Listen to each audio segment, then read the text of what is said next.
2008 से मैं अनार की खेती कर रही हूँ, क्योंकि 2008 में जब मैंने अनार के पेड़ लगाए, जब हमारे पास इनकम का कोई जरिया नहीं था, क्योंकि मेरे पति होमगार्ड की नौकरी करते थे, तो हमने यही चुना कि अनार की खेती को ही चुने, क्योंकि जो बाजरे की खेती कर रहे थे उसमें कुछ हो नहीं रहा था हम। तो इसके बाद हमने जब वो लगाए तो 11 के अंदर जब इनमें फ्रूटिंग आई तो उससे हमें 3 लाख रुपए की इनकम हुई। तो एक किसान अगर 3 लाख रुपए देखता है तो कहते उसका हौसले का ठिकाना नहीं रहता कि वो उसने एक साथ 3 लाख रुपए देखे हैं।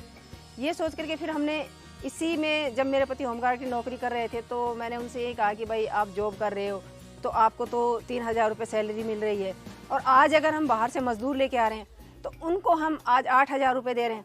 तो क्यों ना हम सब मिलकर के अपनी खेती में काम करें। तब से मेरे पति ने 2013 में रिजाइन कर दिया और वो भी मेरे साथ खेती में काम करने लगे।